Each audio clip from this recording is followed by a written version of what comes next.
Рахмат, Алмаз Акунжанович. Сиз билесиз, мен ар дайым ошол Бишкек маселесин көп көтөрүп келем. Көтөргөн маселелерди аягына чыкканга чейин аракет кылам, жөн эле сүйлөп калбай. Мына ошолордун бири автобус, мектеп окуучулары үчүн атайын школьный автобус деп айттык эле. Школьный автобустар бүгүнкү күнү пилотный вариант менен жүрүп атат. Бирок ал пилоттук жүрүп аткан нерсени эртең пилоттук вариант иштебей калды, болбойт экен, бизге ал жарабайт экен дегенге алып барып атат да. Анткени мына мен азыр сизге сүрөтүн көрсөтүп коеюн. Өзүм барып түшүп келдим ошол автобуска. Көрүп келдим кандай иштеп атат, кандай жүрүп атат. Ичи пустой. Сыртта болсо үшүп отурат биздин окуучулар. Алып кетпейт. Анткени көрсө анын тарифи 20 сом экен. Эми ал 20 сомго түшкөндөн көрө ал жөнөкөй эле маршруткага түшөм деп отурат да 5 сомдун экономдойм деп.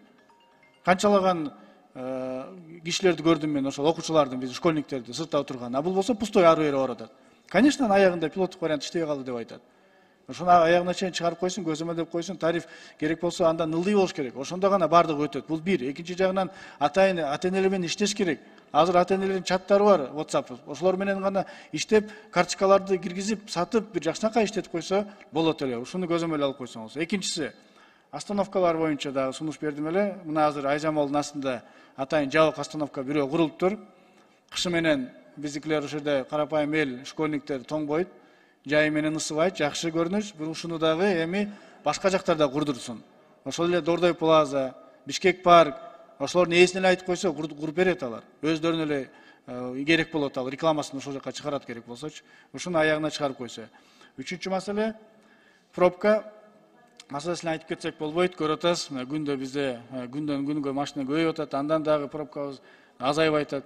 Мына сиз иштеген жерде Дом правительствонун жанында атайын знак бар. Саат кечки 7-ден эртең мененки 7-ге чейин кирсе болбойт да. Ошол сыяктуу, только кирүү эмес, поворот знактарын могу Бишкекте киргизиш керек уже. Киргизбесе болбой калды. Эртең менен баардыгы ылдый жөнөйт, кечинде өдө айдайт. Мына мисалы чүй менен кетип атканда, филармониянын жанына келгенде, солго бурулганда, экинчи линиядан убактылуу кечки саат 5-тен 8-ге чейин бурулганга уруксат деген мындай сааты менен коюп койсо, бир топ пробканын маселеси чечилет эле.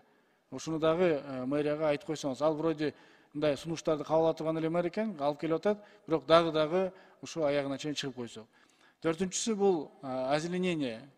Керек болсо мына крышалардын үстүнө чейин озеленение кылайын дедик эле. Мына канчалаган үйлөр курулуп атат.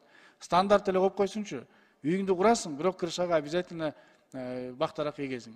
Бир озеленение кыласың, какой-то частин кыласың деп койсо эле, ага бизнес да даяр, эл да даяр, буга жарат неме өзүнүн смог менен дагы маселе биротоло чечилет эле. Рахмат.